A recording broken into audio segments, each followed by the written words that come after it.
நட்சத்திரம் வானிலே கண்டேன் கண்டேன், அது விசித்திர கதை சொல்ல கேட்டேன் கேட்டேன்.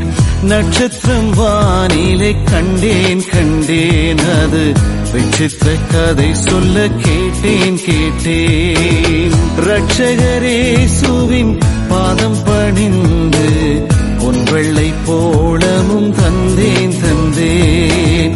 ரட்சகரேசுவின் பாதம் பணிந்து பொன் வெள்ளை போளமும் தந்தேன் தந்தேன்.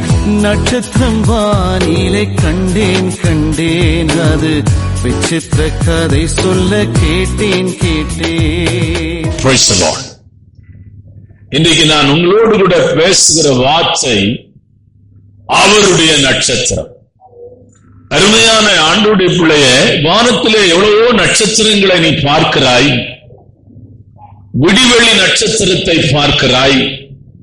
நட்சத்திரங்களுக்கு நட்சத்திரம் விசேஷமானவைகள் என்று வேதத்திலே எழுதப்பட்டிருக்கிறது. அதிகாலையிலே காண்கிற நட்சத்திரம், கடற்கரையிலே இரவெல்லாம் மீன் பிடித்து இரவெல்லாம் களைத்து போய் காற்றிலே மழையிலே திசை திரும்பி திசை மாறி போகும்போது அருமையான எங்கும் இருளாய் இருக்கிற அந்த நேரத்திலே ஒரு நட்சத்திரம் தோன்றும். அதுதான் விடிவெளி நட்சத்திரம். Glory to God. இப்படி எத்தனையோ நட்சத்திரங்கள் வேதத்தை நீங்கள் வாசிக்கலாம். ஆனால் நான் உங்களுக்கு பேசுகிற நட்சத்திரம் எப்படிப்பட்ட நட்சத்திரம் என்றால் அருமையான அவருடைய நட்சத்திரம். இந்த நட்சத்திரத்தினுடைய சிறப்பு என்னவென்றால் அவரை பிரதிபலிக்கிற நட்சத்திரம், அவருடைய சுவாபங்களை பிரதிபலிக்கிற நட்சத்திரம், அவருடைய தன்மைகளை பிரதிபலிக்கிற நட்சத்திரம், அவர் யார் என்பதை காட்டுகிற நட்சத்திரம். Praise the Lord. வாசிக்கலாம் மத்தேயு சுவிசேஷம் 2ஆம் அதிகாரம் 2ஆம் வசனம். யூதருக்கு ராஜாவாக பிறந்திருக்கிறவர் எங்கே? யூதருக்கு ராஜாவாக பிறந்திருக்கிறவர் எங்கே? கிழக்கிலே அவருடைய நட்சத்திரத்தை கண்டு. அதை மட்டும் அண்டர்லைன் பண்ணிடுங்க. நட்சத்திரம் என்று போடப்படவில்லை, அவருடைய நட்சத்திரம் என்று போடப்பட்டிருக்கிறது. இந்த நட்சத்திரம் எப்பொழுது தோன்றினது என்றால், தெய்வம் பூமியை சிருஷ்டிக்கும் போது சூரியனை உண்டாக்கினார். தெய்வம் பூமியை உண்டாக்கின போது சந்திரனை ஆண்டவர் உண்டாக்கினார், நட்சத்திரங்களை உண்டாக்கினார். ஆனால் இந்த நட்சத்திரம் பூமி உண்டான போது உண்டான நட்சத்திரம் அல்ல. ஆகவேதான் இந்த நட்சத்திரத்திற்கு அவருடைய நட்சத்திரம் என்று போடப்பட்டிருக்கிறது. இல்லாவிட்டால் நீங்கள் தெய்வம் பூமியை தன்னுடைய வார்த்தையினால் உண்டாக்கினார். அவர் உண்டாக்கும் போது அருமையான உண்டாக கடவுது என்று சொன்னார், அது உண்டாயிற்று. சூரியனே நீ உண்டாகு என்று சொன்னார், உண்டாயிற்று. அருமையான சந்திரனே நீ உண்டாகு என்று சொன்னார், உண்டாயிற்று. அருமையான மரம் செடி கொடிகள் எல்லாம் உண்டாகு என்று சொன்னார், உண்டாயிற்று.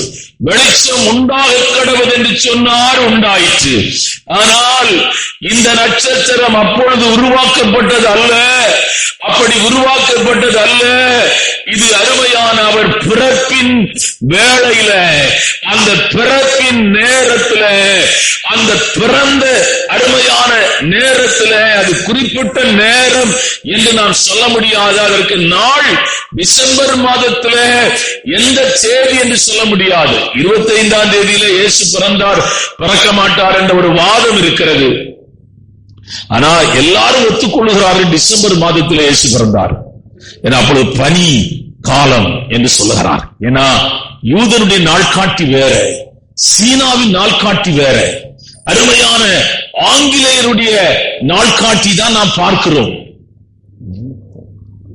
நமக்கு அருமையான தேவனுடைய பிள்ளை தமிழ் கலண்டர் வேற, இந்த சுத்த தமிழ்ல கலண்டர் போட்டுக்கிறான்.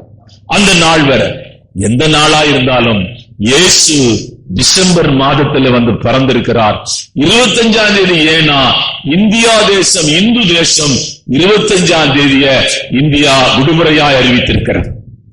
25ஆம் தேதி உலகத்துல அமெரிக்காவா இருக்கட்டும், ஜெர்மனா இருக்கட்டும், பிரான்ஸா இருக்கட்டும், எல்லா யூரோப் நாடுகளிலும் 25ஆம் தேதி ஹாலிடேஸ்.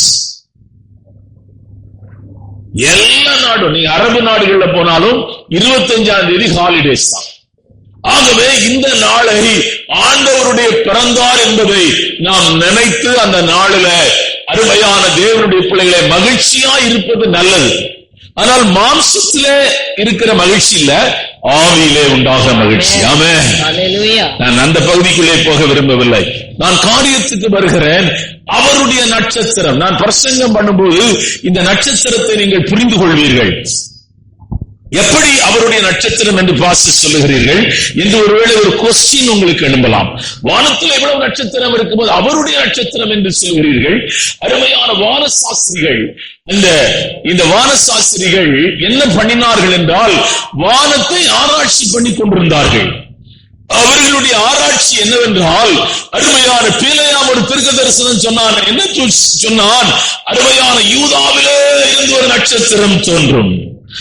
அந்த வான சாஸ்திரிகள் வேதத்தை ஆராய்ந்து பார்த்தவர்கள். அவர்கள் நல்ல விசுவாசிகள், தேவனை தேடுகிற விஞ்ஞானிகள். நான் வான சாஸ்திரிகள் யார் என்றால் விஞ்ஞானிகள். எப்படி அருமையான நாசாவிலே வேலை செய்கிற விஞ்ஞானிகள், நம்முடைய இந்தியா தேசத்திலும் விஞ்ஞானிகள் இருக்கிறார்கள்.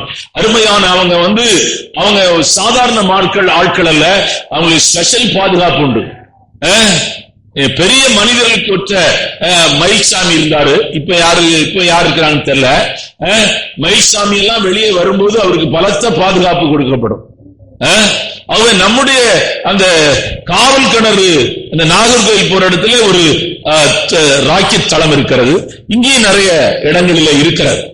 நான் காரியத்துக்கு வருகிறேன். இந்த விஞ்ஞானிகள் வானத்தை ஆராய்ச்சி பண்ணி கொண்டிருந்த போது ஒரு நட்சத்திரம் தோன்றினது. அவங்களுக்கு நட்சத்திரம் தோன்றின உடனே இவர்கள் விசுவாசிகள், நல்லா புரிஞ்சுடுங்க, இவங்க தேவனை நேசிக்கிறவர்கள். அவர்கள் இந்த நட்சத்திரத்தை பார்த்து ஒரு தீர்மானம் பண்ணினார்கள். என்ன தீர்மானம் பண்ணினார்கள்? நாம் வானத்தை எவ்வளவோ ஆராய்ச்சி பண்ணி கொண்டிருக்கிறோம், நட்சத்திரங்கள் எல்லாம் ஆராய்ச்சி பண்ணி கொண்டிருக்கிறோம், சந்திரனை ஆராய்ச்சி பண்ணி கொண்டிருக்கிறோம், சூரியனை ஆராய்ச்சி பண்ணி கொண்டிருக்கிறோம். ஆனால் இதுவரையிலும் காணாத, இதுவரையிலும் பார்க்காத ஒரு நட்சத்திரம் வானத்திலே தோன்றி இருக்கிறது என்றால் இந்த நட்சத்திரம் வந்திருக்கிறதுனால இயேசு பூமியிலே பிறந்திருக்கிறார் என்பதை தீர்மானித்தது இந்த நட்சத்திரம். அது அப்பொழுதுதான் சிருஷ்டிக்கப்பட்டது. ஆண்டவருடைய பிறப்புக்காக பரலோகத்திலிருந்து தூதர்கள் அனுப்பப்பட்டார்கள். ஆண்டவருடைய பிறப்புக்காக மரியாதை தேவன் தெரிந்து கொண்டார். ஒரு குடும்பத்தை கர்த்தர் தெரிந்து கொள்ளுகிறார். ஆண்டவருடைய பிறப்புக்காக அருமையான தேவனுடைய தூதர்கள் வருகிறார்கள். அவருடைய பிறப்பின் நற்செய்தி அறிவிக்கும்படியாய் ஆடு மேய்த்துக் கொண்டிருந்த அவர்களுக்கு பிறப்பின் நற்செய்தி அறிவிக்கப்படுகிறது. தேவனுடைய பிள்ளைகளை பரலோக மகிழ்ச்சியாய் இருக்கிறது, அதை பார்க்க ஆசையாய் இருக்கிறது. ஏனென்றால் தேவகுமாரன் மனுஷனாய் பிறக்கிற அந்த காட்சியை பார்க்க தேவ தூதர்கள் ஆசையாய் இருந்தார்கள். அருமையான பரிசுத்தவான்கள் ஆசையாய் இருந்தார்கள். அந்த காட்சியை பார்க்க ஆசையாய் இருந்தார்கள். ஆனால் தேவனுடைய பிள்ளைகளே, இந்த சாஸ்திரிகள் இந்த வானத்தின் நட்சத்திரங்களை பார்த்து நன்றாய் ஒரு காரியத்தை தீர்மானித்துக் கொண்டார்கள். இந்த நட்சத்திரம் தோன்றி இருப்பதனாலே இயேசு பூமியிலே பிறந்திருக்கிறார் என்பதை தீர்மானித்து அந்த நட்சத்திரம் ஒரே இடத்திலே இருக்கவில்லை. அது அருமையான தேவனுடைய பிள்ளைகளை அசைந்து கொண்டே இருந்தது, அது நடந்து கொண்டே இருந்தது. அப்பொழுது அவர்கள் ஒருவரை ஒருவர் இப்படி பேசிக் கொண்டார்கள். எப்படி பேசிக் கொண்டார்கள்? அது அசைகிறது போல இருக்கிறது, அது மூவாகும் போல இருக்கிறது, அது நகர்கிறது போல இருக்கிறது. அதை நாம் தொடர்ந்து போய் பார்க்கலாம். அது இயேசு பிள்ளையாயிருக்கிற இயேசு இன்றைக்கு அது அவர்களை நடத்தி கொண்டு போனது. ஆமென். Praise the Lord. கண்டுனை அழைத்த தேவன் கைவிடுவாரோ? கண்டுனை அழைத்த தேவன் கைவிடுவாரோ?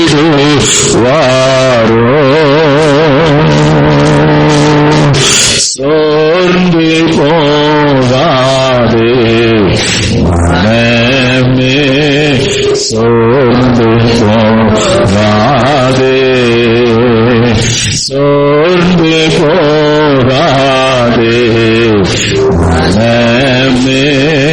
சோர்ந்து போகாதே. வாக்களித்த தேவனை நீ பாடிக்கொண்டாடு. ஊக்கமான ஆவியுன்னை தாங்க மன்றாடு. ஊக்கமான ஆவியுன்னை தாங்க மன்றாடு. சோர்ந்து போகாதே மனமே, சோர்ந்து போகாதே. வாக்களித்த தேவனை நீ பாடிக்கொண்டாடு. வாக்களித்த தேவனை நீ பாடிக்கொண்டாடு. ஊக்கமான ஆவியுன்னை தாங்க மன்றாடு. ஊக்கமான ஆவியுன்னை தாங்க மன்றாடு. சோர்ந்து போகாதே மனமே, சோர்ந்து போகாதே. இந்த நட்சத்திரத்தின் மேன்மை என்ன தெரியுமா? இயேசுவின் சாபத்தை பிரதிபலிக்கிற நட்சத்திரம், இயேசுவை பிரதிபலிக்கிற நட்சத்திரம், இயேசுவின் மகிமையை பிரதிபலிக்கிற நட்சத்திரம், இயேசு கிறிஸ்துவின் வல்லமையை பிரதிபலிக்கிற நட்சத்திரம். அருமையான தேவனுடைய பிள்ளைகளே, இயேசுவை பிரதிபலிக்கிற நட்சத்திரமாய் இந்த நட்சத்திரம் காணப்படுகிறது. எப்படி இந்த நட்சத்திரம் இயேசுவை பிரதிபலிக்கிறது என்பதை தான் நான் உங்களோடு கூட பிரசங்கிக்க போகிறேன். இந்த இயேசு எப்படிப்பட்டவர் என்பதை இந்த நட்சத்திரம் பிரதிபலிக்கிறது. முதலாவது இயேசு எப்படிப்பட்டவர் என்றால் அவர் ஆசீர்வாதத்தின் தேவன். நீங்கள் மல்கியா புஸ்தகத்திற்கும் ஆதியாம புஸ்தகத்திற்கும் 400 வருஷம் இடைவெளி இருந்தது. ஜனங்கள் இருளிலே இருந்தார்கள், யுத்தங்களை சந்தித்தார்கள், தேசத்தின் மேல் வியாதிகள் வந்தது, தேசத்தின் மேல் வறுமை வந்தது. ஒவ்வொருவனையும் விசாரித்தால் அவன் சொன்னான், ஏன் அச்சாம் வந்தால் நன்றாயிருக்கு. நீங்க பாத்தீங்களா யுத்தம் நடக்கிற பகுதி, வீடு கட்டடங்கள்லாம் பாத்தீங்களா? இன்னும் யுத்தம் முடியல. 55,000 பேரு அவங்க சும்மா அவங்க கணக்கு சொல்றாங்க, பல லட்சம் செத்து போயிட்டாங்க. அது எந்த ஊரு? இஸ்ரேல், காசா. இன்னொரு இடம் யுக்ரைன். ஒரு சின்ன பையன், நான் அழுதுட்டேன், நான் பார்த்துட்டு இருக்கும்போது அழுதேன். ஒரு சின்ன பையன் அந்த வீடியோ பார்க்கும்போது ஒரு சின்ன பையன் அப்படியே அந்த பேக்கை வச்சு அழுதுகிட்டே போறான். அவங்க அம்மா அப்பா இறந்து போயிட்டாங்க. அந்த பேக்கர் ரோல் என்ன அழுதுட்டேன் ரொம்ப. என்னால தாங்கவே முடியல. அவன் அழுதுகிட்டே ஒரு பாட்டு பாடிட்டு போறான். அவன் கொஞ்சம் மனம் பாதிக்கப்பட்டிருக்கும் போல. ஏன்னா ஏன் ரோட்ல அவன் பேக்கை வச்சுட்டு அழுதுட்டு பாட்டு பாட்டுப்பான். அருமையான ஆண்டுடைய பிள்ளைகளை கர்த்தருடைய நல்ல தேசத்திலே வைத்திருக்கிறார், நல்ல நாட்டிலே வைத்திருக்கிறார், நல்ல இடத்திலே கர்த்தர் வைத்திருக்கிறார். இங்கே நீங்கள் பார்க்கிற காரியம் அவருடைய நட்சத்திரம். அவர் யார்? இயேசு கிறிஸ்து யார்? இயேசு கிறிஸ்துவின் தன்மை என்ன? இயேசு கிறிஸ்து எதற்காக இந்த உலகத்திற்கு வர வேண்டும்? இயேசு கிறிஸ்து ஏன் இந்த உலகத்திலே மனுஷனாய் பிறக்க வேண்டும்? ஏன் அருமையான என்ற கேள்விகள் உடைய யாராயிருந்தாலும் உங்களுக்கு ஒரு நல்ல செய்தியை நான் உங்களுக்கு சொல்லுகிறேன். மனிதனை சாபத்திலிருந்து விடுதலையாக்கும்படியாய், மனிதனை வியாதியிலிருந்து விடுதலையாக்கும்படியாய், கட்டுகளிலும் காவல்களிலும் இருக்கிற மனுஷனை விடுதலையாக்கும்படியாய் இந்த உலகத்திற்கு வந்தார். அப்போஸ்தலர் 10ஆம் அதிகாரம் 38ஆம் வசனம். நசரேயனாகிய இயேசுவை தேவன் பரிசுத்த ஆவியினாலும் வல்லமையினாலும் அபிஷேகம் பண்ணினார். தேவன் அவருடனே கூட இருந்தபடியினாலே அவர் நன்மை செய்கிறவராய் பிசாசின் வல்லமையில் அகப்பட்ட யாவரையும் நன்மை செய்கிறவராய் ஐயா மனுஷனுக்கு நன்மை செய்கிற தேவனாயிருக்கிறார். நீ நன்மை மனுஷனிடத்திலிருந்து வராது, தெய்வத்தினிடத்திலிருந்து வரும். ஏன்னா நீங்க இந்த காலம் நீங்க யாரு நமக்கு நன்மை செய்யணும்னு நினைக்கிறாங்களோ அவங்க நமக்கு தீமை செய்திருவாங்க. சரி இவங்க இருக்கிறாங்க, இவங்க நமக்கு நன்மை தீமை செய்ய மாட்டாங்கன்னு நம்ம நினைக்கிறோம், ஆனா அவங்க நமக்கு தீமை செய்திருவாங்க. ஐயோ இவ்வளவு நம்மள ஒரே பிளேட்ல சாப்பிட்டோம், அவங்க எச்சிய நம்ம பெருசா நினைக்கல, அந்த எச்சி பிளேட்ல நம்ம சாப்பிட்டோம். ஏன் எச்சி பிளேட்லயும் சாப்பிடுற விசுவாசிங்க உண்டு, வீட்டுல வந்து படுத்திருக்கிறவங்க உண்டு, பேசுறவங்க உண்டு. தீமை செய்தாங்களே. பைபிள் என்ன சொல்லுகிறது என்றால், சங்கீதம் 14:1-3, சங்கீதம் 53:1 வாசித்தால், நன்மை செய்கிறவன் ஒருவனும் இல்லை, ஒருவனாயிலும் இல்லை என்று எழுதப்பட்டிருக்கிறார். வாசிக்கலாம். தேவன் இல்லை என்று மதிகேட்டவன் தன் இருதயத்தில் சொல்லிக் கொள்கிறான். தேவன் இல்லை என்று மதிகேடன் தன் இருதயத்திலே சொல்லிக் கொள்கிறான். அவர்கள் தங்களை கெடுத்து அருவருப்பான கிரியைகளை செய்து வருகிறார்கள். நன்மை செய்கிறவன் ஒருவனும் இல்லை, நன்மை செய்கிறவன் ஒருவனும் இல்லை. ஒரே வயிற்றுல பிறந்ததுதான் அக்கா, தங்கச்சி, அண்ணன், தம்பி. ஆனா சொத்துன்னு வரும்போது அவங்க மாறிடுறாங்க. சொத்தை பிரிக்கும் போது எங்களுக்குமே அப்படி நடந்துச்சு. எங்களுக்கு ஃபர்ஸ்ட் வரணும், நாங்க பாண்டிச்சேரியில் இருக்கிறதுனால எங்களுக்கு தூக்கி லாஸ்ட்ல போட்டாங்க. சொத்து பிரிக்கும் போது நான் ரொம்ப சண்டை போட்டேன் அவங்கள்ட்ட. ஏன்னா எங்களுக்கு வர்ற ரைட்ஸ் தூக்கி அங்க போட்டாங்க. ஒண்ணும் கிடையாது, ஒரு 2 லட்சம் ரூபாய் நமக்கு அதுல போயிடும். வித்துட்டோம் நாங்க, அதை அப்பமே உடனே வித்துட்டோம். எதுக்காக நான் சொல்ல வர்றேன்னு கேட்டீங்கன்னா, சில சமயம் நமக்கு தீமை செய்யறவங்க அந்நியரா இருக்க மாட்டாங்க. தாய் தகப்பன் தீமை செய்துறாங்க. ஆமா, அதை நான் விளக்கி சொல்ல வரல. ஏன்னா நம்ம தாயை ரொம்ப நேசிக்கிறோம், அவங்க தீமை செய்தாலும் நேசிக்கணும். ஆமே. இந்த உலகத்துல ஏன்னா ஆண்டவர் சொன்னார், தாய் மறந்தாலும் நான் ஒண்ணு என்ன செய்ய மாட்டேன். அவ தாய் மறக்கிறதுனால அந்த வசனம் எழுதி இருக்குது. தாய் மறக்கலன்னா அந்த வசனம் எழுதி இருக்காதே. நீ சாதாரணமா இருக்கிற கல்யாணம் பண்ணி கொடுத்து உன் குழந்தை பிறந்தாங்கன்னா அம்மா வரமாட்டாங்க. இதே அவன் கலெக்டர் பையனா இருக்கிறான், கலெக்டரா இருக்கிறான், பணம் எல்லாம் வச்சுக்கலாம், வசதியா இருக்கிறான், அவன் குழந்தை பிறந்த போய் 2 வருஷம் கூட இருந்து பார்த்துட்டு வருவாங்க. ஆமா, உனக்கு நன்மை செய்யும்படியாக அவர் பூமிக்கு வந்தார். ஏதோ ஒரு கிராமத்தில் இருந்தார், ஒரு சின்ன வீட்டுல உட்கார்ந்து இருந்த, ஆடு மேய்ச்சிட்டு மாடு மேய்ச்சிட்டு காலையில ஒரு சோறு ஒரு புளிக்குழம்பையும் வச்சு 3 வேளை சாப்பிட்டுட்டு அப்படி அங்க உட்கார்ந்து அந்த தெருக்கூத்து போடுவாங்க கிராமத்துல, அதுல போய் உட்கார்ந்துட்டு விசில் அடிச்சிட்டு கையெல்லாம் தட்டிட்டு உட்கார்ந்து இருந்த.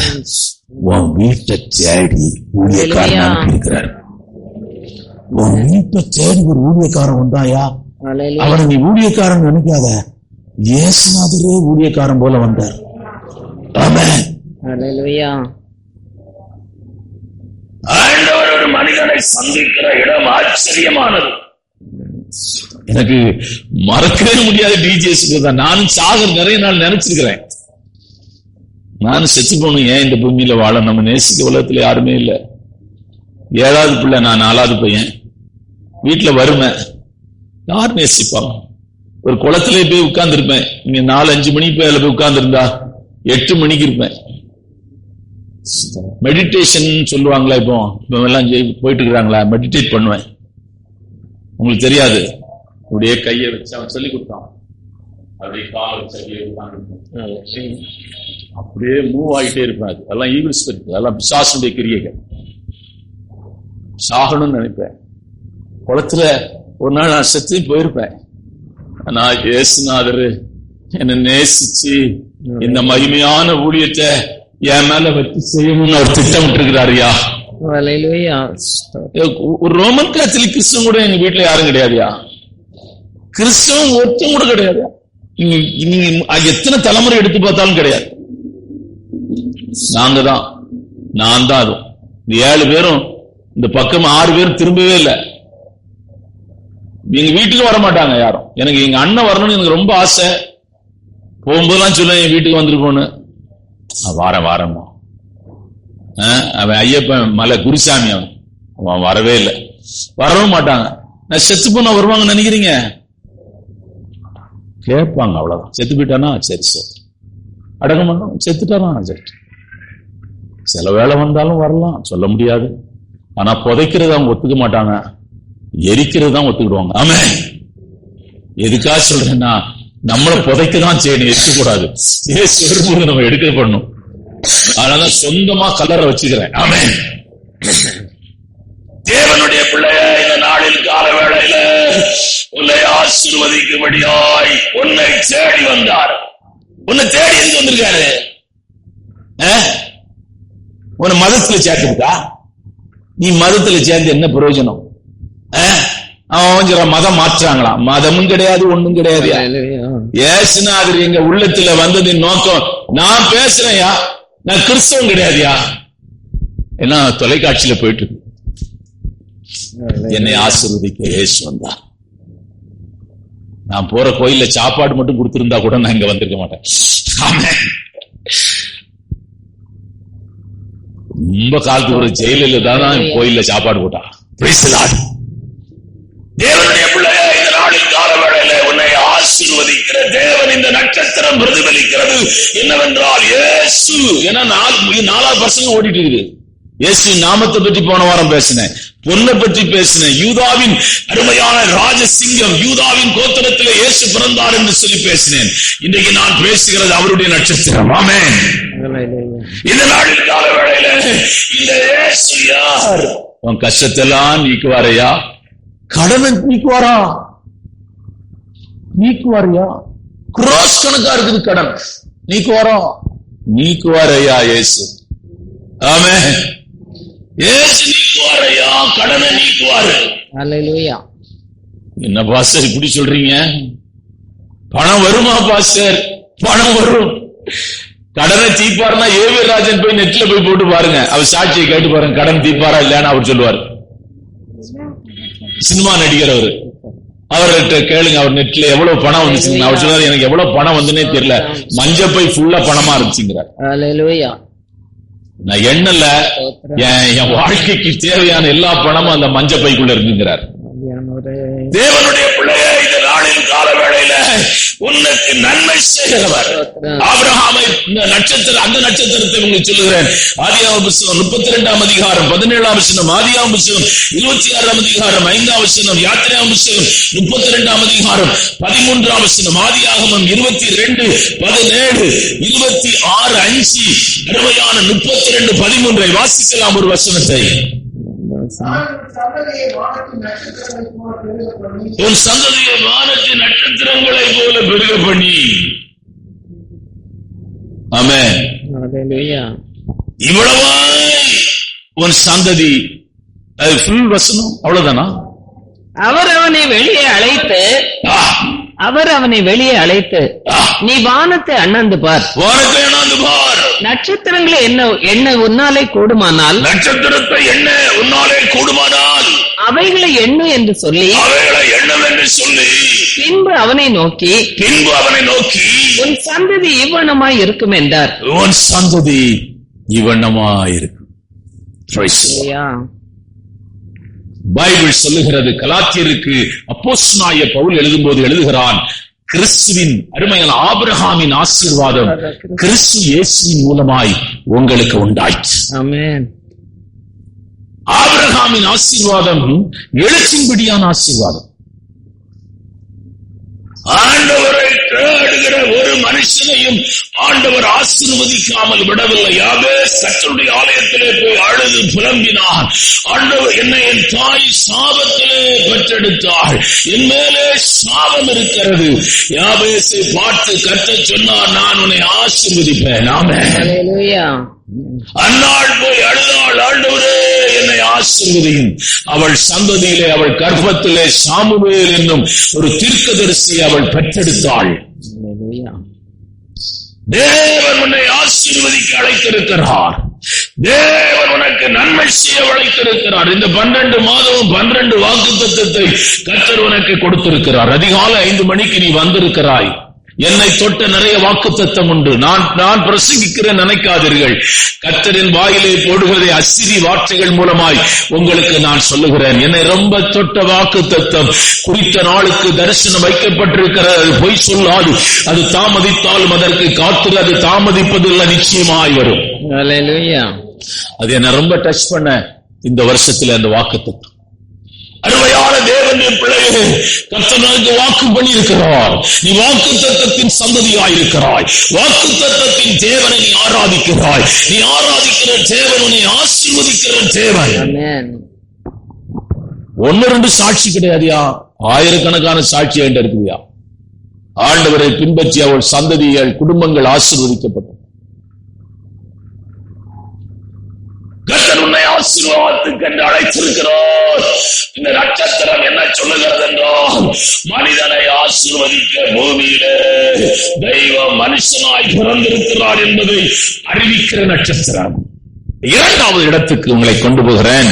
இந்த நட்சத்திரம், அருமையான இந்த நட்சத்திரத்தின் விசேஷம் என்னவென்றால், அருமையான இயேசு கிறிஸ்து தீர்க்க தரிசனத்தின்படி பிறந்தவர். இயேசு கிறிஸ்துவின் பிறப்பு தற்செயலாய் நடந்ததல்ல. அவர் ஒரு தீர்க்கதரிசி. இயேசு கிறிஸ்து ஒரு தீர்க்கதரிசி. அருமையான அவருக்கு மேலே தீர்க்க தரிசனங்கள் உண்டு. அந்த குழந்தையின் மேலே தீர்க்க தரிசனங்கள் உண்டு. இந்த நட்சத்திரம் சொல்லுகிறது, நீங்கள் எல்லாரும் பிறந்தது மாறி அல்ல. நீங்கள் ஆதியாகம புஸ்தகத்திலிருந்து வெளிப்படுத்தின புஸ்தகம் வரையிலும் கர்த்தருடைய கரத்திலே வல்லமையாய் உபயோகப்படுத்தப்பட்டவர்கள் உண்டு. எலியாவை போல ஒரு ஊழியக்காரன் நீங்கள் பார்க்க முடியாது. எலிசாவை போல ஒரு ஊழியக்காரனை பார்க்க முடியாது. எலிசா செத்து அவருடைய சரீரம் மக்கி போய் அந்த எலும்பிலே செத்து போனவன் ஒருவன் விழுந்த போது உயிரோடு கூட எழும்பி விட்டான். ஆமென். ஏசாயா தீர்க்கதரிசி, எரேமியா தீர்க்கதரிசி. முஸ்லிம் என்ன சொல்கிறாள்? நபிகள் என்று சொல்கிறாள். பெரிய நபி, சின்ன நபின்னு வச்சுக்கிறாங்க. அதுல ஈசா நபி என்ன சொல்றாங்க? அவர்தான் இயேசு கிறிஸ்து. அருமையான அவர் எல்லா நபிகளிலும் பெரிய நபி என்று சொல்கிறார்கள். ஏனென்றால் அவர் மேலே தீர்க்க தரிசனம். எத்தனையோ குழந்தை பிறந்திருக்கிறான், மதத்தை ஸ்தாபித்த எத்தனையோ பேர் பிறந்திருக்கிறாங்க. அவங்க மேல எந்த யார் மேல புத்தன் மேல தீர்க்க தரிசனம் இருக்குதா? புத்தன் ஒருத்தர் பரப்பாரு, அவர் இப்படி செய்வாரு, தீர்க்க தரிசனம் கிடையாது. குருநாதருக்கு மேல தீர்க்க தரிசனம் இருக்குதா? கிடையாது. சாய்பாபா மேல தீர்க்க தரிசனம் இருக்குதா? கிடையாது. சக்தி தேவிக்கு மேல தீர்க்க தரிசனம் இருக்குதா? கிடையாது. புது நாட்டை ஒருத்தன் உருவாக்கிட்டு அங்க உட்கார்ந்துட்டு பேசிட்டு இருக்கிறானே, அவன் மேல தீர்க்க தரிசனம் இருக்குதா? சரி, எல்லாம் போட்டுக்கிறான். ஐயோ, அவ்வளவு கோல்டு போட்டுட்டு உட்கார்ந்து இருக்கிறான். புது நாடை உண்டு பண்ணிட்டு யாரு மேலும் தீர்க்க தரிசனம் கிடையாது. நீ ஆராதிக்கிற இயேசு கிறிஸ்து தற்செயலாய் பிறந்தவர் அல்ல. அவர் மேலே தீர்க்க தரிசனங்கள் உண்டு. நீங்கள் 2வது புத்தகம் 24ஆம் அதிகாரம் 17ஆம் வசனம். அவரை காண்பேன், அவரை காண்பேன், இப்பொழுதல்ல, இப்பொழுதல்ல, அவரை தரிசிப்பேன், அவரை தரிசிப்பேன், சமீபமாய் அல்ல, சமீபமாய் அல்ல. ஒரு நட்சத்திரம் யாக்கோபில், ஒரு நட்சத்திரம் யாக்கோபிலிருந்து தோன்றும், ஒரு செங்கோல் இஸ்ரவேலிலிருந்து எழும்பும். இவன் வாழ்ந்த காலம் எங்கேயா? பீலேயாம் வாழ்ந்த காலம் எப்போ? அருமையான தேவனுடைய பிள்ளைகளே, பீலேயாம் வாழ்ந்த காலம், அவன் ஒரு ப்ராபர்ட், அவன் அருமையான, அவன் வல்லமையான ஒரு தீர்க்கதரிசிதான். அவன் இந்த பாலாக்குக்கு தீர்க்க தரிசனம் சொல்ல போதான் இந்த வார்த்தையை சொல்லுகிறான். ஒரு நட்சத்திரம் தோன்றும், அது சாதாரணமான நட்சத்திரம் அல்ல, அதன் மேலே தேவனுடைய வார்த்தை இருக்கிறது என்ற தீர்க்க தரிசனம். வார்த்தை மாம்சமாகி. நல்ல கவனமாய் கேளுங்கள். தேவனுடைய பிறப்பில் இருக்கிற ஒரு பெரிய மேன்மை என்னவென்றால், பரிசுத்தாவினாலே அவர் கர்ப்பம் தரிக்கப்பட்டார். நம்மெல்லாம் அப்படி கர்ப்பம் தரிக்கப்படல, பரிசுத்தாவினாலே கர்ப்பம் தரிக்கப்பட்டார். நீங்க நினைக்கிற மாதிரி அவருக்கு அம்மா அப்பா பிள்ளைங்க எல்லாம் ஒண்ணு. அம்மா அப்பா எல்லாம் இருந்தானா அவரு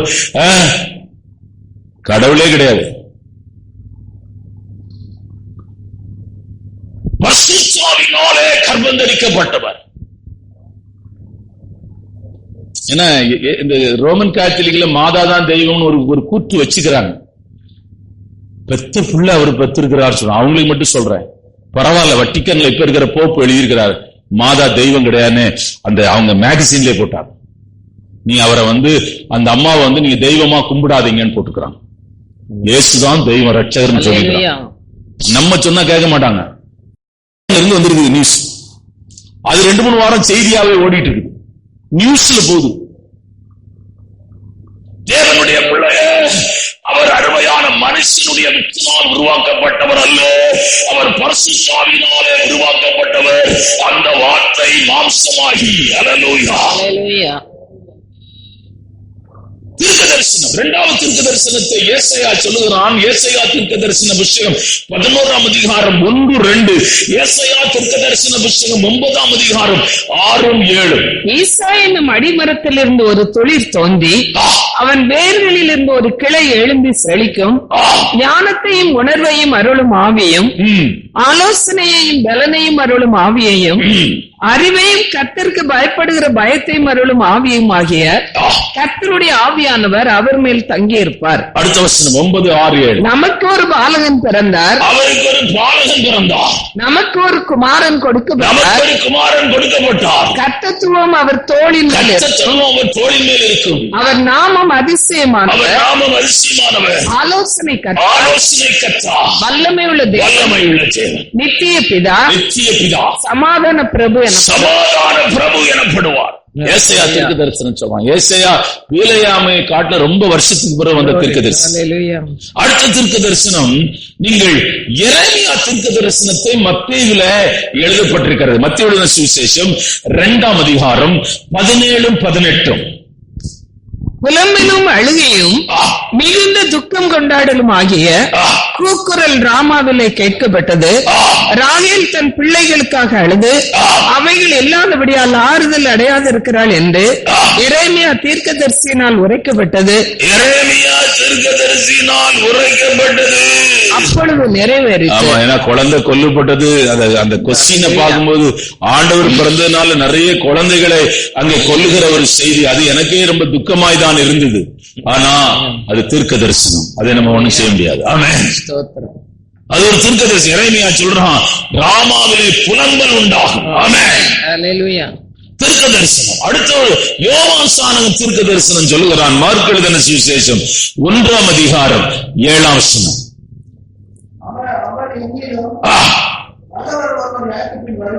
அவர் என்னிலும் வல்லவர் ஒருவர் எனக்கு பின்னே வருகிறார், அவருடைய செருப்பில் இருக்கிற வார கூட அவுக்கிறதுக்கு நான் பாத்திரவான் அல்ல என்று யோவான் ஸ்நானகன் சொல்றான். ஏன்னா யோவான் ஸ்நானகன் வந்த உடனே எல்லாரும் என்ன நினைச்சாங்கன்னா, இவன் தான் இயேசு கிறிஸ்து நினைச்சாங்க, இவதான் மேசியான்னு நினைச்சாங்க. அதனால அவர் ஜனங்களுக்கு விளக்க வேண்டியதாயிடுச்சு. அவர் சொல்றார், நான் இயேசு கிறிஸ்து கிடையாதுப்பா, அவருடைய செருப்பு வார கூட நான் அவுக்கிறதுக்கு பாத்திரவான் கிடையாது. தீர்க்க தரிசனம் சொல்றார். அடுத்த தீர்க்க தரிசனம் அருமையான சிமியோன் ஒரு தீர்க்க தரிசனம் சொல்லுகிறான். அவன் 1ஆம் நூற்றாண்டிலே வாழ்ந்தவன். லூக்கா எழுதின சுவிசேஷம் 2ஆம் அதிகாரம் 25 வாசிக்கலாம். அப்பொழுது சிமியோன் என்னும் பெயர் கொண்ட ஒரு மனுஷன் எருசலேமில் இருந்தான். அவன் நீதியும் தேவ பக்தியும் உள்ளவனாயும் இஸ்ரவேலின் ஆறுதல் வர காத்திருக்கிறவனுமாயும் இருந்தான். அவன் மேல் பரிசுத்த ஆவி இருந்தார். கர்த்தருடைய கிறிஸ்துவை நீ காணும் முன்னே மரணம் அடைய மாட்டாய். பரிசுத்த ஆவியானவர் சொன்ன வார்த்தை என்ன தெரியுமா? நீ கர்த்தருடைய அருமையான தேவகுமாரன் பிறப்பதை நீ காண்பாய், அதுவரை நீ சாக மாட்ட, நீ உயிரோடு தான் இருப்ப, நீ அதை பார்த்துக்கிட்டு தான் ரட்சகரை நீ பார்த்து கொண்டுதான் சாவாயின்னு சொல்லி ஒரு தீர்க்க தரிசனம் மேல இருந்துச்சு. வாசிக்கலாம். என்று பரிசுத்த ஆவியினாலே அவனுக்கு அறிவிக்கப்பட்டும் இருந்தது. அவன் ஆவியின் ஏவுதலினால் தேவாலயத்திலே வந்திருந்தான். அவன் ஆவியின் ஏவுதலினால் எப்பவும் போகாத ஒரு நேரத்திலே பரிசுத்த ஆவியானவர் அவனை தேவாலயத்திற்கு கொண்டு போனார். இயேசு என்னும் பிள்ளைக்காக நியாயப்பிரமாண முறைமையின்படி செய்வதற்கு தாய் தகப்பன்மார் அவரை உள்ளே கொண்டு வருகையில் அவன் அவரை தன் கைகளில் ஏந்திக் கொண்டு தேவனை ஸ்தோத்தரித்து, ஆண்டவரே, உமது வார்த்தையின்படி உமது அடியேனை இப்பொழுது சமாதானத்தோட போக விடுகிறேன். புறஜாதிகளுக்கு பிரகாசிக்கிற ஒளியாகவும் உம்முடைய ஜனமாகிய இஸ்ரவேலுக்கு மகிமையாகவும் தேவரே சகல ஜனங்களுக்கு முன்பாக ஆயத்தம் பண்ணின உம்முடைய இரட்சணியத்தை என் கண் கண்டது. கையில வச்சு அவன் சொல்றாயா, நான் சாக மாட்டேன், உம்மை பார்த்துதான் சாவேன்னு பரிசுத்தாவியானவர் எனக்கு தீர்க்க தரிசனம் சொன்னாரு. பரிசுத்தாவியானவர் சொன்ன தீர்க்க தரிசனம் இப்பொழுது நிறைவேறிச்சு. ஆமென். ஹல்லேலூயா. பரிசுத்தாவியானவர் அருமையான இயேசு கிறிஸ்துவின் பிறப்பை குறித்த தீர்க்க தரிசனங்கள். நம்ம பிறந்த தீர்க்க தரிசனம் உண்டா? டெலிவரி வார்டுல, ஏன்னா ஒரே ஒரு சம்பவம் எனக்கு ரொம்ப கஷ்டமா இருந்துச்சு. டெலிவரி வார்டுல நான் என்ன, ஒருத்தர் அந்த காலம், இப்பெல்லாம் நான் போக மாட்டேன், அந்த காலத்துல சார் ஒய்ஃபு ரொம்ப கஷ்டப்படுறாங்க சார், டெலிவரிக்காக கஷ்டப்படுறாங்க, டெலிவரி வார்டு நீ குழந்தை பிறந்துடும், நான் வெளியே இன்னும் சோத்திரம் நார்மல் டெலிவரிக்காக சோத்திரம் பண்ணிக்கிட்டே இருக்கிறேன். சிக்மரை பொறுத்தவரை ஆபரேஷன் பண்ண மாட்டாங்க, மேக்சிமம் பண்ண மாட்டாங்க.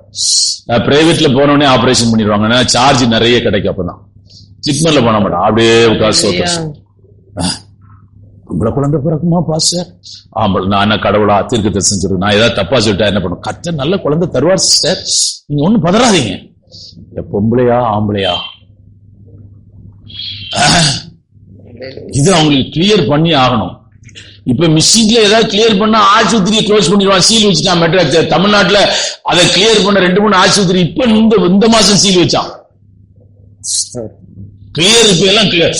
இப்படியா மிஷின்ல போய் பார்த்துருந்து இருக்கிறாங்க. மிஷினையும் ஃபெயிலியர் ஆயிருக்கு.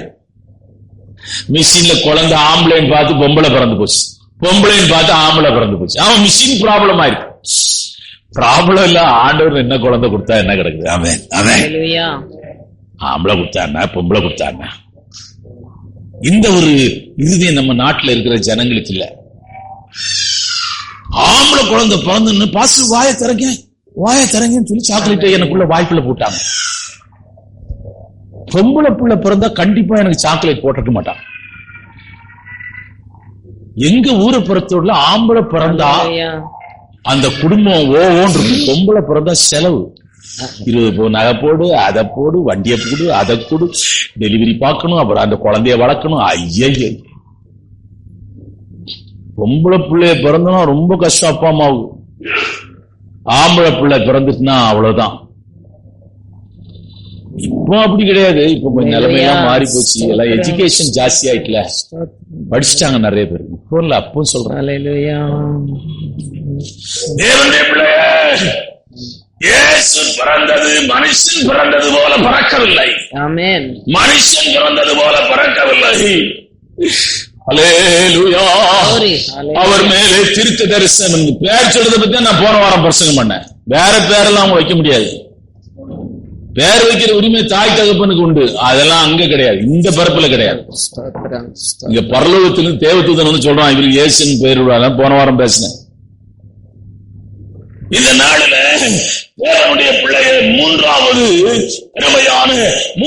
இடத்திற்கு நான் உங்களை கொண்டு போக விரும்புகிறேன். மூன்றாவது இந்த நட்சத்திரம் எதை காட்டுகிறது என்றால், இந்த நட்சத்திரம் ஒன்றை பிரதிபலிக்கிறது. அருமையான பூமியிலே நட்சத்திரத்தை தேவன் எதற்காக உண்டு பண்ணினார் என்றால், இருளை ஆளும்படி உண்டு பண்ணினார். இந்த நட்சத்திரம் அருமையான ஒன்றை சொல்லுகிறது. அருமையான இருளிலும் ஆளும், பகலிலும் ஆளும். இது எல்லா நேரத்திலும் மனிதனை ஆளுகை செய்கிற நட்சத்திரமாய் இருக்கிறது. Glory, glory. Hallelujah. என வெளிச்சமாய் இருக்கிற உங்களையும் இந்த வெளிச்சம் ஆளுகை செய்கிறது. ஆமென். ஸ்தோத்திரம். இருளில் இருக்கிற மனுஷனையும் என்ன செய்கிறது? வெளிச்சம். இருளில் இருக்கிற ஜனங்கள் என்ன செய்தார்கள்? பெரிய வெளிச்சத்தை. மத்தேயு சுவிசேஷம் 4ஆம் அதிகாரம் 15ஆம் வசனம். இருளிலே இருக்கிற ஜனங்கள், இருளில் இருக்கும் ஜனங்கள் பெரிய வெளிச்சத்தை கண்டார்கள். பெரிய வெளிச்சத்தை கண்டார். மரண இருளின் திசையில் இருக்கிறவர்களுக்கு வெளிச்சம். திசை தெரியாத மனுஷங்க இந்த உலகத்துல கோடி கோடி இருக்கிறாயா? வெளிச்சத்தை தேடி போறாயா? வெளிச்சத்தை தேடி போறா. இந்த இயேசு உனக்கு வெளிச்சமா இருக்கிறான். Hallelujah. Amen. இது தேடி பரலோகத்திலே இருந்து அருமையான ஆடு மேய்த்துக் கொண்டிருந்தார்கள். அவர்களை சுற்றிலும் அந்த வசனத்தை எடுத்தவர்கள் வாசிக்கலாம். ஆடு மேய்ப்பர்கள் நடுவிலே ஒரு மகா பெரிய வெளிச்சம் வந்தது. சுவிசேஷத்தை அறிவிக்கும்படியாய் காபிரியேல் தூதன் பரலோகத்துக்கு இருந்து பூமிக்கு வந்தான். தேவ தூதன் வரும்போது அந்த இடத்திலே மகா பெரிய வெளிச்சம் உண்டானது. வாசிக்கலாம். அவ்வேளையில் கர்த்தருடைய தூதன் அவர்களிடத்தில் வந்து நின்றான். கர்த்தருடைய மகிமை அவர்களை சுற்றிலும் பிரகாசித்தது. கர்த்தருடைய மகிமை அவர்களை சுற்றிலும் பிரகாசித்தது. அவர்கள் மிகவும் பயந்தார்கள். ஐயா, தேவ தூதன் வந்த வெளிச்சமே இப்படி இருக்குமே என்றால் இயேசு உன் வீட்டுக்குள்ள வந்திருக்கிறாரையா, உன் வாழ்க்கையில வந்திருக்கிறாயா, இருண்ட உன் இருதயத்தில வந்திருக்கிறாரையா, இருண்ட உன் வாழ்க்கையில அவர் விடிவெள்ளி நட்சத்திரமா இருக்கிறாரையா. எவ்வளவு ஆச்சரியம் ஐயா. இயேசு வெளிச்சமா இருக்கிறார். பாதை தெரியாமல் போயிடும். நம்ம என்ன நினைக்க, நான் என்ன வாலிப நாட்கள் என்ன தெரியுமா நினைச்சேன், வாலிப நாட்கள் பாதை தெரியாது, அதுதான் பிரச்சனை. சினிமால நடிக்கணும்னு போய் காத்திருந்தேன் காலையில இருந்து சாயங்காலம். அன்னைக்கு நான் கொஞ்சம் கவனக்குறைவாயிட்டேன். நான் ஒரு 1 hour விட்டுட்டு திருநெல்வேலியில ஒரு லாட்ஜில போய் உட்கார்ந்து இருக்கிறேன். வெளியே சினிமால சேருது. அவங்க போயிட்டாங்க. சினிமால நடிக்கிற வாய்ப்பு இல்லை. சரி, கள்ள கடத்தலுக்கு போகணும்னு சொல்லி பாம்பேல ஸ்மக்லிங் வேலை செய்யணும்னு நினைச்சேன். நம்ம நோக்கம் எல்லாம் என்னன்னு கேட்டீங்கன்னா பணம் சம்பாதிக்கணும், பணம் சம்பாதிக்கணும். ஏழையா நம்ம குடும்பம் இருக்கிறதுனாலதான் நம்மளை யாரும் நேசிக்கல. எவனை கொலை செய்தாலும் பணம் சம்பாதிக்கணும். அந்த பாதையை நான் உங்களுக்கு சொல்றேன், அந்த தீமை உங்களுக்கு நான் சொல்றேன். ஆனா கர்த்தர் வெளிச்சமாய் வந்ததுனால இந்த பரிசுத்தாவி மாத்திரம் என் மேல வந்து இறங்கலைன்னா இந்த கிறிஸ்தவ மார்க்கத்துக்கு பின்னாடி நான் திரும்பி கூட பார்த்திருக்க மாட்டேன். இந்த பரிசுத்தாவியானவருடைய வெளிச்சம் என் சரீரத்திலே இறங்கினது, என் ஆவியிலே இறங்கினது, என் ஆத்துமாவிலே இறங்கினது. அது எனக்கு வெளிச்சமாய் மாறினது. இந்த பைபிள் இது விளங்குன்னு நினைக்கிறீங்களா? பைபிள் படிச்சா விளங்கு நினைக்கிறீங்க? அவன் இவனை பத்தான், இவன் அவனை பத்தான், எவன் எவனை பத்தான், நமக்கு என்ன கிடக்கு? அப்படியே ஒரு 5-6 அட்டவணை வரும். இந்த பைபிள் ஒண்ணும் விளங்காது. நான் படிச்சு பார்த்தேன், ஒண்ணுமே விளங்கல. பாஸ்டர் போய் எப்படி பிரசங்கம் பண்ணதுன்னு கேட்டா ஆவியானவர் பேசுகிறார். எங்க அவர் வந்து பேசுவாரா? என் கொஸ்டின்லாம் ஒரு மாதிரி குருடன் கேள்வி கேட்ட மாதிரி இருக்கும். காதுல பேசுவார். என்னதான் நினைச்சா ஜெபிக்கு காதை வச்சு குச்சிட்டே கேட்க மாட்டேன். பைத்தியக்காரன் போல நான் இதை ஒரு குறைஞ்சி 100க்கு மேல தடவை படிச்சுட்டேன் இந்த பைபிள. ஆனா இது மனிதனுக்கு பாதை காட்டுகிற வெளிச்சம். உனக்கும் பாதை காட்டு கர்த்தருடைய வசனம் பாதைக்கு தீபமா இருக்கிறது. எங்கேயாவது போய் நம்ம சிக்கி இருக்கோம் அரசியல் வாக்க. நாங்கள் சொன்னதையே செய்வோம். கலைஞர் மாதிரி பேசிட்டு நாங்கள் சொன்னதையே செய்வோம், சொன்னதை அல்லாமல் ஒன்று நாங்கள் செய்ய மாட்டோம், உங்கள் ஓட்டை எங்களுக்கு போடுங்கள். என்ன பாஸ்ட் கலைஞர் மாதிரி பேசல, நான் சும்மா சொல்ல நினைச்சிருக்கிறாங்க. கலைஞர் மாதிரியே பேசும். என்ன வந்து தூக்கிட்டாங்க ஸ்கூல்ல, வாத்தியாரும் தூக்கிட்டாரு. என்னடா கலைஞர் அப்ப ஒரு சிஎம்மா இருக்காரு அவரு. அதை நான் பேசி கேட்டு நானும் பேச ஆரம்பிச்சேன். அரசியல்வாதிகிட்ட போய் சிக்கிருப்பேன். ஆமென். அவங்க என்ன விடவே மாட்டாங்க. எவ்வளவு பணம்னாலும் எனக்கு கொடுப்பாங்க.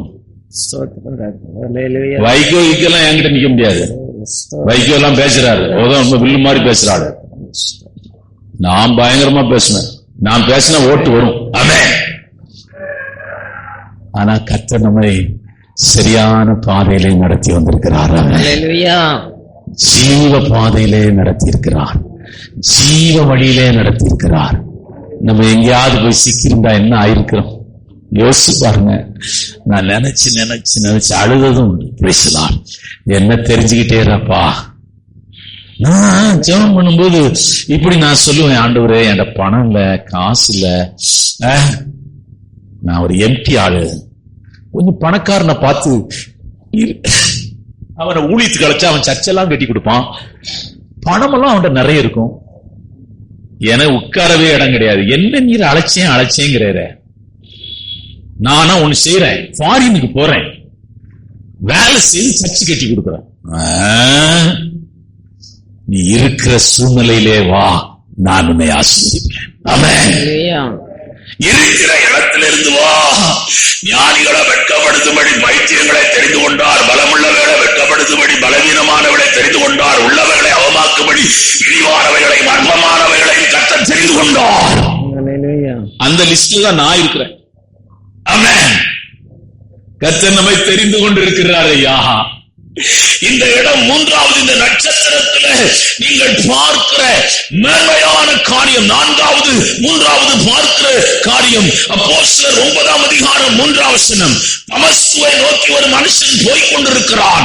எதற்காய் போகிறான் என்றால், சபைகளை பாழாக்கும்படி, சபைகளை அருமையான அழிக்கும்படி, சபைகளை துன்பப்படுத்தும்படி அருமையான அவன் சனகரின் சங்கத்திலே அதிகாரத்தை பெற்றுக் கொண்டு அவன் வெறியுடையவனாய், அருமையான இருதயத்திலே கர்வமுடையவனாய், இருதயத்திலே அருமையான கொலை வெறி பிடித்தவனாய் போய் கொண்டிருக்கிறான். அருமையான தமஸ்குவை நோக்கி அவன் போகும்போது என்ன நடந்தது என்றால், ஒரு மகா பெரிய வெளிச்சம் அங்கே வீசினது. வாசிக்கலாம். அவன் பிரயாணமாய் போய் தமஸ்குக்கு சமீபித்த போது சடுதியிலே வானத்திலிருந்து ஒரு ஒளி அவனை சுற்றி பிரகாசித்தது. அவன் தரையிலே விழுந்தான். அவனை சுற்றிலும் ஒரு வெளிச்சம் பிரகாசித்தது. இந்த வெளிச்சம் எப்படிப்பட்ட வெளிச்சம் என்றால், இருளிலே இருக்கிற மனுஷன் மேல் வீசுகிற வெளிச்சம், சாபத்திலே இருக்கிற மனுஷன் மேல் வீசுகிற வெளிச்சம், அருமையான தேவனுடைய பிள்ளைகளை மதவெறி பிடித்தவன் மேல் வீசுகிற வெளிச்சம், அருமையான நியாயப்பிரமாணத்தின் மேல் வெறியாய் இருக்கிற மனுஷன் மேல் வீசுகிற வெளிச்சம், கிறிஸ்துவ மக்களை துன்பப்படுத்தும்படியாய் அருமையான அவனுடைய இருதயத்திலே தீர்மானித்துக் கொண்டிருக்கிற மனுஷன் மேல் வீசுகிற வெளிச்சம் அவனை சுற்றிலும் பிரகாசித்தது. வாசிக்கலாம். அவன் தரையிலே விழுந்தான். அப்பொழுது சவுலே, சவுலே, நீ என்னை ஏன் துன்பப்படுத்துகிறாய் என்று என்னை துன்பப்படுத்துகிறாய் தன்னுடனே சொல்லுகிற ஒரு சத்தத்தை சொல்றாரு. நான் வெளிச்சையா, என் ஜனங்க என்னை ஆராதிக்கிறாங்க, நீ ஜாக்கிரதையா இரு, முள்ளிலே உதைக்கிறது உனக்கு கடினம். ஆண்டுடைய பிள்ளைங்களுக்கு விரோதமாய் நீங்க யாரு என்ன செய்தாலும் கர்த்தர் யுத்தம் பண்ணுவார். அது சபை என்பது, நான் சபையை ரொம்ப யோசிச்சேன். சபை என்பது இயேசுவின் சரீரம். நீங்க அந்த சரீரத்தை போய் துன்பப்படுத்தினீங்கன்னு வச்சுங்களேன், சபை என்னும் சரீரத்தை நீங்க ஒரு காலம் துன்பப்படுத்தக்கூடாது. நீங்க டச் பண்றது யாருன்னா, சபை என்னும் சரீரத்தை நீங்க டச் பண்றீங்க. என்னெல்லாம் நீங்க டச் பண்ணல, என்ன நானும் சரீரத்திலே நின்று அந்த சரீரத்திலே என்னை கர்த்தர் ஒரு ஊழியக்காரனாய் வைத்திருக்கிறான். அவ்வளவுதான். குறையில்லாத மனுஷன் உலகத்துல யாருமே கிடையாது. எல்லா மனுஷன்ட்டையும் குறைகள் இருக்கு. நீ ஒரு தேவனுடைய பிள்ளை குறையை பற்றி பேசுனீங்கன்னா இயேசுவின் சரீரத்தை பற்றி பேசுறேன். ஆமென். உனக்கே தெரியாம பேச, உனக்கே தெரியாது. யோசிச்சு பாருங்க, அது சாபமாய் மாறி அழிவை உண்டு பண்ணும். இவன் மட்டும் மனம் திரும்ப ஒப்பு கொடுக்கலன்னு வச்சுக்கிடுங்களேன், அவன் வாழ்நாள்லாம் குருடனாதான் வாழ்ந்து சேர்த்திருப்பான். ஆமென். ஆகவே இந்த நட்சத்திரம் ஒன்றை சொல்லுகிறது. ஒரு வெளிச்சம் பூமியில் இருந்து, பரலோகத்திலிருந்து பூமிக்கு வருகிறது. அது வெளிச்சம் சாதாரணமான வெளிச்சம் அல்ல. அதான் ஏசாயா சொல்லுகிறான், நித்திய பிதா. அவரை பற்றி அவன் சொல்லிக் கொண்டிருக்கிறான். எடுத்தவங்க வாசிக்கலாம். ஒருமுறை நான் பிரசங்கம் அப்படி தொடர்ந்து பேச எனக்கு அது உதவியா இருக்கும். நித்திய பிதா, நமக்கு ஒரு பாலகன் பிறந்தார், நமக்கு ஒரு குமாரன் கொடுக்கப்பட்டார், கர்த்தத்துவம் அவர் தோளின் மேல் இருக்கும், அவர் நாமம் அதிசயம், அவர் அதிசயமான வெளிச்சம், ஆலோசனை கர்த்தர், ஆலோசனை கொடுக்கிற வெளிச்சம், வல்லமை உள்ள தேவன், வல்லமை உள்ள வெளிச்சம், நித்திய பிதா, நித்திய வெளிச்சம், சமாதான பிரபு, சமாதானத்தின் வெளிச்சம். அல்லேலூயா.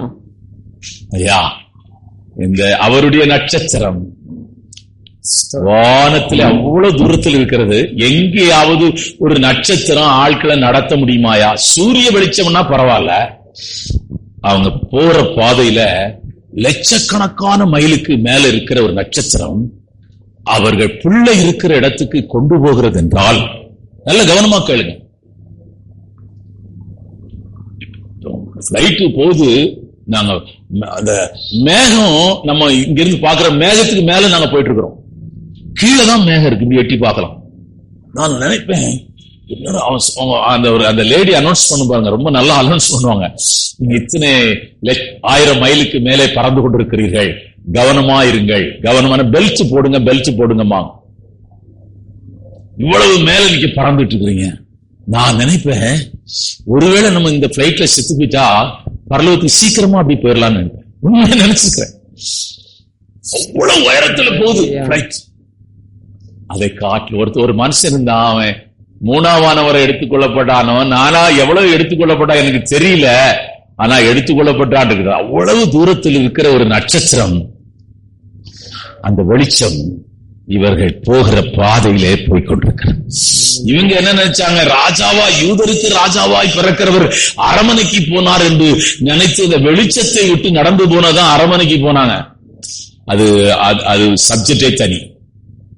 விசுவாசிகளுடைய பின்மாற்றம், விசுவாசிகள் தேவனை விட்டு விலகி போகிற பின்மாற்றத்தை குறித்து பிரசங்கிக்கலாம். அதுல சரி, அது சப்ஜெக்ட் விட்டுருவோம். இந்த சப்ஜெக்டுக்கே வருவோம். இந்த வெளிச்சம் அத்தனை லட்சம் மைலுக்கு அப்பால் இருக்கிற ஒரு நட்சத்திரம். என்ன அந்த இதெல்லாம் என்ன சொல்றாங்க, பூமியை காட்டிலும் பெருசு. நம்ம இன்னும் நட்சத்திரத்தை இங்க இருந்து பார்த்துட்டு இவ்வளவு இருக்கிற மாதிரி தெரியுது. ஏகப்பட்ட பிளானட் அந்த இது இருக்குது, பாத்தீங்கன்னா தெரியும். அந்த பார்த்தா பூமியை காட்டிலும் பெரிய பெரிய இது இருக்கிறது. சூரியனுடைய அளவு, நட்சத்திரங்களுடைய அளவு, சந்திரனுடைய அளவு பூமியை காட்டிலும் பெருசு. ஒரு நட்சத்திரம் பாண்டிச்சேரியில் உள்ள பாண்டிச்சேரி ஒரு ஊரே இருக்காது. ஆமென். அப்ப என்ன விழுகிறது என்றால் அது இருக்கிற சின்ன தோல், சின்ன சின்னது விழும். அதுவும் புவியீர்ப்பு விசை நீங்க படிச்சிருப்பீங்க. புவியீர்ப்பு விசையினால அது பூமிக்கு வர முடியாது. பூமி தன்னைத்தானே சுத்தி கொண்டிருக்கிறது, படிச்சிருப்பீங்க. பூமி எப்படிப்பட்டதா இருக்கு, அது சைஸ் எப்படி இருக்கிறது, அது யாரும் சரியா ஆராய்ச்சி பண்ணல. நீங்க எல்லாம் நான் பாடம் படிக்கும் போது பூமி எப்படிப்பட்ட அளவுல இருக்கிறது, பூமி உருண்டை. இப்ப நீங்க படிக்கிற உங்களுக்கு பூமியின் உருண்டைன்னு பண்ணா சைவர் தான் கிடைக்கும். இப்ப பூமி தட்டையா இருக்கிறதுன்னு கண்டுபிடிச்சுக்கிறான். ஆன்சர் என்னன்னா தட்டை. உங்களுக்கு பழைய ஆட்களுக்கு ஒரு மாதிரி இருக்கு, எனக்கு ஒரு மாதிரி தான் இருக்கு. இனிமேல் அடுத்த ஆட்கள் கண்டுபிடிப்பாங்க பூமி முக்கோணமா இருக்கிறதும்பா. டீச்சர்ஸ் நிறைய இருக்கிறீங்க. எதுக்காக சொல்றேன்னா அப்படிதான் எல்லாம் சயின்ஸ் அப்படிதான் இருக்கும். விஞ்ஞானிகள் எல்லாம் ஒண்ணு தெளிவா கண்டுபிடிக்க முடியாது, ஆண்டவர் எல்லாம் தெளிவா வச்சிருக்கிறார். ஆண்டவர் எல்லாம் தெளிவா வச்சிருக்காரு. சில சயின்ஸ் எல்லாம் படிக்கும்போது கஷ்டமா இருக்கும். டாக்டர் அம்மாலாம் இருக்கிறாங்க, உங்களுக்கு ஒரு விலா எலும்பு கம்மி, படிச்சு பாருங்க சயின்ஸ். இந்த விலா எலும்பு ஒண்ணு, இந்த 2 பக்கத்துல இருக்குல்ல, ஜென்ஸுக்கு ஒண்ணு கம்மியா இருக்கும், உங்களுக்கு கரெக்டா இருக்கும். ஆமே, நீ கரெக்டா இருந்தா அந்த விலாவை குத்திட்டே இருக்கிறீங்க. நீங்க போய் மெடிக்கல்ல போய் பாத்தீங்கன்னா ஆச்சரியமா, எனக்கு ஆச்சரியமா இருந்துச்சு. என்னடா ஆண்டவர் ஏதேன் தோட்டத்தில் உண்டாகுனதை இப்போ வரையும் பிரசங்கம் பண்றாங்க. ஆமே, நம்முடைய ஆண்டவர் பெரிய விஞ்ஞானி. ஆமென். கிரேட் சயின்டிஸ்ட் சொன்னா அது நம்முடைய தேவன் தான். ஆமென். Great science. அந்த ஆராய்ச்சி பண்ண பூமிக்கு இப்ப சூரியன் கிட்ட போறாங்களாம். நம்ம எவ்வளவு வருஷமா இந்த சூரியன் இருக்கும், இவ்வளவு வெளிச்சம் கொடுத்துட்டு இருக்குதே, ஏன் வெளிச்சம் கொஞ்சம் கம்மியா கொடுத்தா என்ன? இயற்கையை நீங்க ஒண்ணும் பண்ண முடியும். இப்ப உட்கார்ந்து இப்படி ஒரு நாள் உட்கார்ந்து இருந்து ஆராதனை நடக்கும்போது 2 பேரும் எழுப்பி ஓடி போனாங்க. என்னன்னு கேட்டா சுனாமி வருதான். நான் அடுத்து தொடர்ந்து போறேன், சுனாமியா வரட்டும் ஏதா வரட்டும் பிரசங்கம் பண்ணிட்டு இருக்கேன் தொடர்ந்து. அதுபோலதான் தெரியுது சுனாமி எவ்வளவு பயங்கரமானது, பூமி அதிர்ச்சி எவ்வளவு பயங்கரமானது, மலையில தீ கொட்டுது. இதெல்லாம் நம்ம சயின்ஸ் நம்ம ஒண்ணும் தேடி கண்டுபிடிக்க முடியாது. இந்த வெள்ளக்காரங்க அவங்க இதேதான் வேலையா இருக்கிறான். 2 பேரும் மலைக்கு போறதும் எடைக்கு போறதும். அதுல ஒரு காடு இருக்குது. அது என்ன காடு? பெரிய காடு. என்ன காடு? மேசா. என்ன? அமேசா காடுல பழங்குடி மக்கள் இருக்கிறாங்களா? இதுவரை நான் அப்படி கேள்விப்பட்டதில்ல. அங்க போகவே முடியாது. நான் இந்த வாரம் கேள்விப்பட்டேன், அமித்ஷா அந்த காட்டுல பழங்குடி மக்கள் இருக்கிறாங்க, அழிஞ்சு போயிட்டு இருக்கிறாங்க. இங்க கேள்விப்பட்டேன். அந்தமான்ல அது உங்களுக்கு நம்ம எல்லாரும் டிவியில பார்த்தோம், மிஷினரி போய் செத்து போயிட்டார். எவ்வளவு பெரிய உலகம், எவ்வளவு பெரிய ஜனங்க. கர்த்தர் நமக்கு வெளிச்சமா இருக்கிறார்.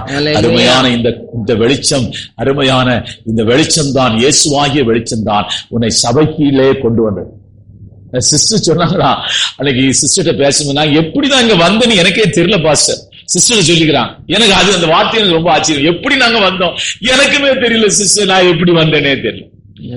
அதை யோசிச்சே பார்க்க முடியல, எந்த தேதியெல்லாம் சொல்ல முடியாது. இந்த நட்சத்திரமா ஐயோ இயேசு கிறிஸ்து என்னும் வெளிச்சம் நம்ம இதற்குள்ளே கொண்டு வந்திருக்கிறது. ஏனென்றால் சபை நட்சத்திரமா இருக்கிறது. நான் அடுத்த வாரம் சப்ஜெக்ட் சபை என்னும் நட்சத்திரத்தை பற்றி தான் பேச போறேன். சபை நட்சத்திரமா இருக்கிறது. அருமையான நீங்கள், உங்களுக்கு பின்னாடி ஒருத்தர் வந்திருக்கிறாங்க. அருமையான நீங்கள் நட்சத்திரமா இருக்கிறீர்கள். ஆமென். பரிசுத்த ஆவியான நட்சத்திரமா இருக்கிறார். வசனம் நட்சத்திரமா இருக்கிறது.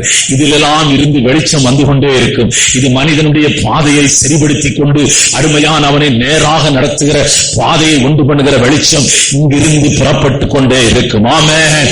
உலகத்திலே வந்த எந்த மனுஷனையும் பிரகாசிப்பிக்கிற மெய்யான ஒளியே அந்த ஒளி. ஆமென். நீ பாதை தவறி போகவே மாட்டீங்க. பாதை தவறி போக மாட்டாங்கயா.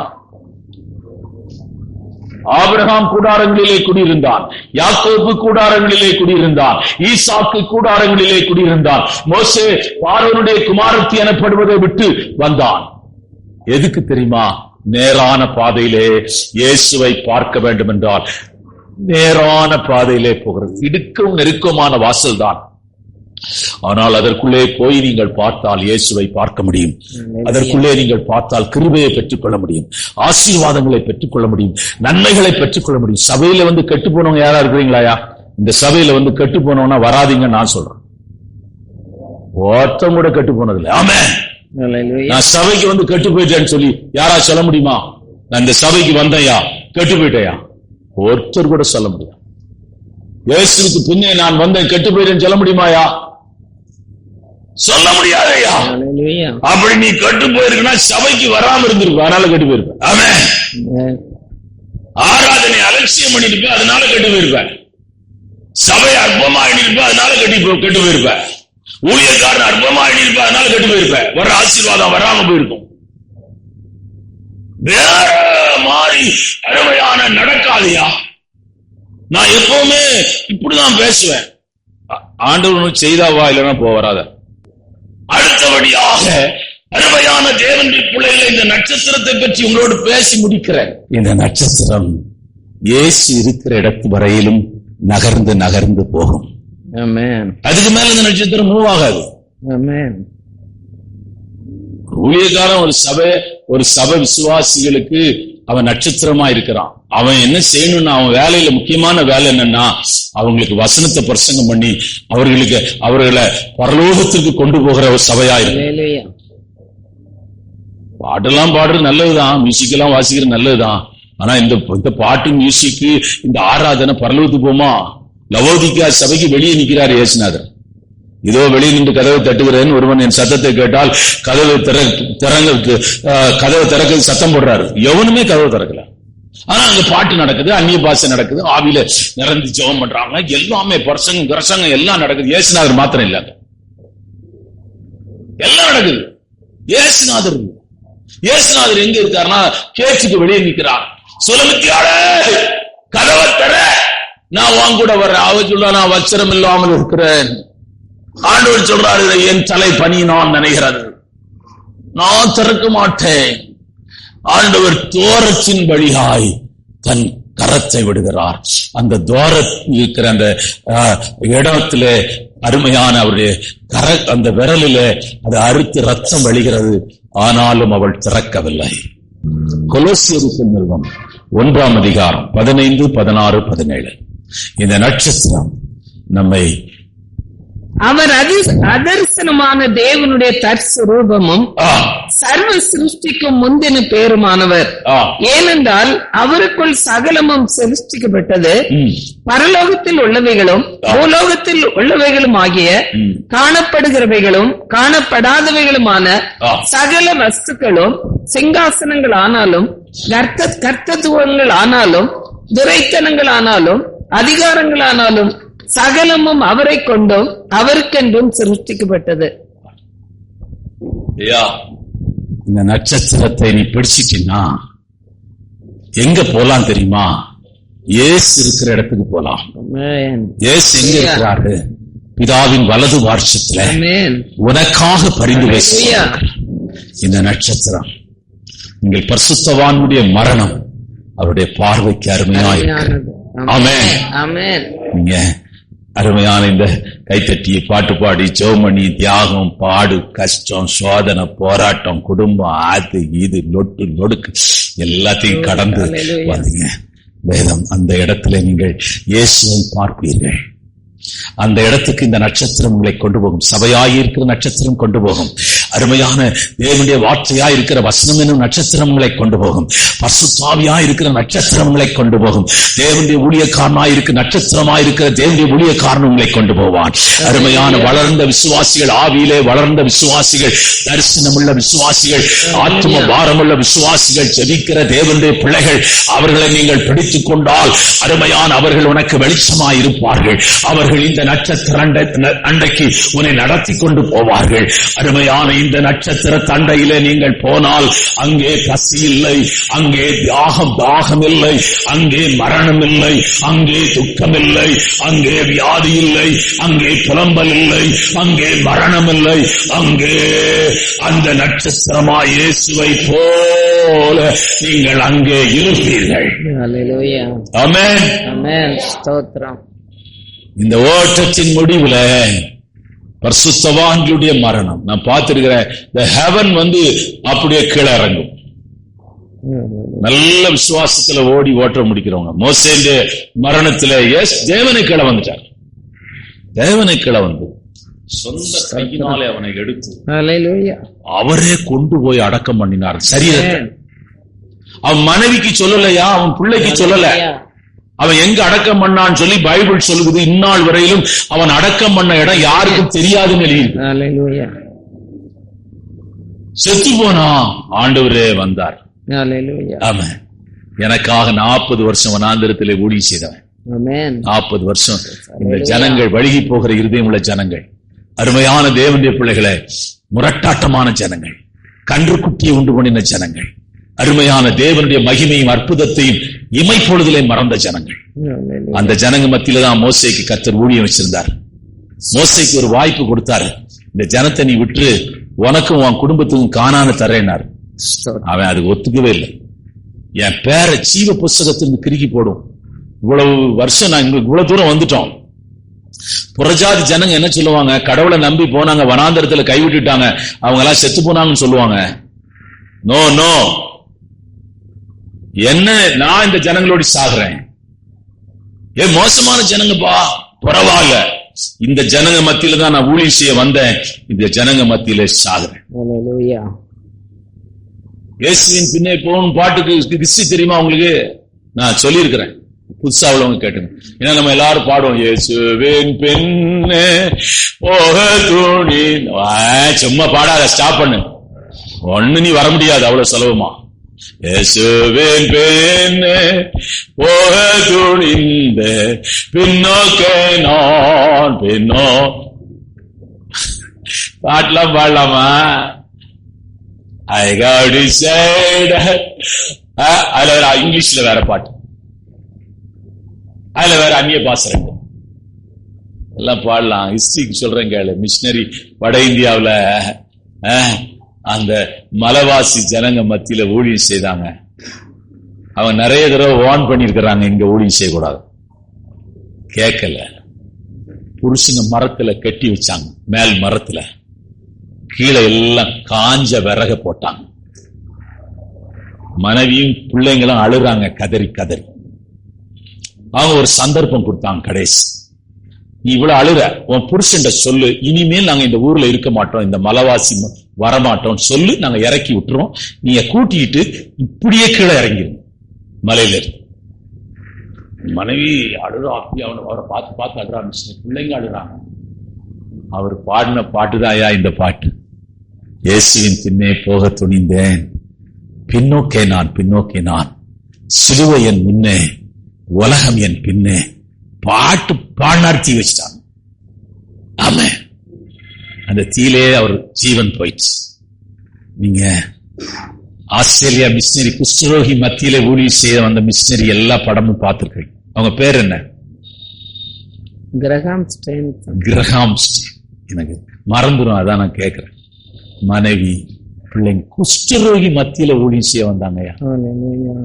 அவங்கள என்ன கார்ல வச்சு எரிச்சிட்டாங்க.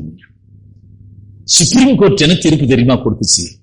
மோசமான தீர்ப்பு கொடுத்துச்சு. அவங்களுக்கும் இவங்களுக்கும் பகையினால வச்சுட்டாங்கன்னு ஒரு தீர்ப்பை கொடுத்துட்டாங்க. சாரி போட்டோம். இப்ப மனைவி பிள்ளைங்களும் அந்த இடத்துலதான் ஊழியம் செய்யறாங்க. புருஷன் இருக்கிற இடத்துக்கு யாரா போவாங்களா? இப்படி எரிச்ச இடத்துல பிள்ளைகளை எரிச்ச இடத்துக்கு யாரா போவாங்களாயா? ஆண்டவர் உனக்கு நட்சத்திரமா இருக்கிறார். நீ இழந்துடாத, இந்த வெளிச்சத்தை விட்டுறாத, இந்த இயேசுவை விட்டுறாத, இந்த சபையை விட்டுறாத, இந்த கிருபை விட்டுறாத, இந்த அழைப்பை விட்டுறாத, இந்த மகிமை விட்டுறாத. இது பின்னாடி வந்துகிட்டே இரு, மகிமைக்குள்ளே போயிடலாம். அப்படியே கர்த்தாவே, வருஷத்தின் கடைசியில் நிற்கிறோம். அவருடைய நட்சத்திரம் ஆண்டவரே, நாங்களும் நட்சத்திரத்துக்கு நட்சத்திரம் விசேஷமானது என்று சொல்லப்பட்டது போல விசுவாசிகள் ஆவிக்குரிய ஜீவியத்திலே வளர்ந்தவர்கள் நட்சத்திரத்துக்கு வித்தியாசம், ஆவிலே வளராதவருடைய நட்சத்திரம் வித்தியாசம். அதன் வெளிச்சங்கள் வித்தியாசமா இருக்கிறதை பார்க்கிறேன். கர்த்தாவே ஸ்தோத்திரம் ஐயா. நாங்கள் பிரகாசிக்கிற நட்சத்திரங்களா எங்களை மாற்றும், சபையை மாற்றும், ஊழியங்களை மாற்றும். ஆசீர்வதிக்கிறேன். இயேசுவின் நாமத்தில் ஜெபிக்கிறோம் பிதாவே. என் ஆத்மாவே கர்த்தரை ஸ்தோத்திரி, என் முழுமே பரிசுத்த நாமத்தை ஸ்தோத்திரி.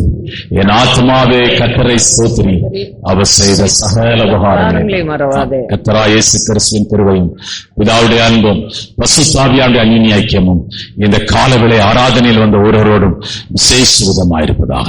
ஆமென்.